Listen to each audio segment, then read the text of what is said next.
সুপ্রিয় দর্শক শ্রোতা, আসসালামু আলাইকুম। আমরা চলে আসলাম মিরপুর মঙ্গলবার হাট, সাপ্তাহিক একদিন হাট লাগে।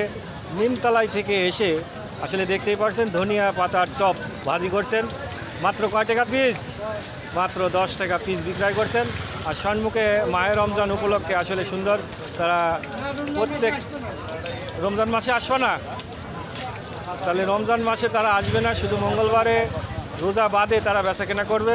আসলে দেখতেই পাচ্ছেন প্রত্যেক সপ্তাহে হাট করে, কিন্তু রোজার মাসটা আসবে না, তারা দেশে বেচাকেনা করবে নিমতলা বাজারে। আসলে দেখতে পাচ্ছেন এখানে মুখরুচি খাদ্য, বিভিন্ন ধরনের আইটেমের খাদ্যগুলো তৈরি করে। যাদের খাওয়ার ইচ্ছুক অবশ্যই মিরপুর মঙ্গলবার হাটে এসে রুচিসম্মত খাদ্যগুলো আপনারা খেতে পারেন।